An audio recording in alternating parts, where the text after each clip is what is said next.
Hey class, I just wanted to give you a quick overview of the module for this week. This week we're going to be talking about correlations and bivariate data. You can see the assigned readings for the week. I have a little PowerPoint out there for you. And I've also made an additional document that discusses some other correlation coefficients that you may come into. And then you can see the ratings for both the Graviter and Walno and the Lane online stat book. Here's just a copy of the PowerPoint. And if you open the PowerPoint actually in PowerPoint, you'll see some extra notes that are in the notes section that you don't view actually on this section. And then here are my notes on just some additional correlation coefficients. The main one we're going to talk about this week is what's called Pearson's R. You might hear it called the zero order correlation coefficient. It's probably the most common correlation coefficient you're seeing. It's used when you have interval ratio type data, but you can see from this little matrix here that there are all kinds of different correlation coefficients, and it's really determined by the type of data that you have. You know, two ordinal variables.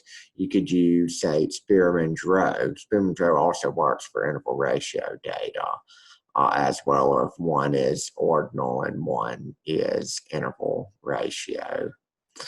And then I try to give you a little description of some of these other correlation coefficients so you can read about that there. I also have several guides on how do you get correlations out of SPSS. And so you can see the guides here, which I'll walk through. You would click on Analyze at the top, Correlate, and then Bivariate.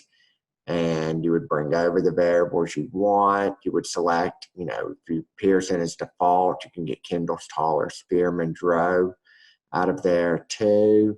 And so you can follow along, and I've kind of annotated the output there. Also show you on how you can get the regression line on in the graphs in SPSS.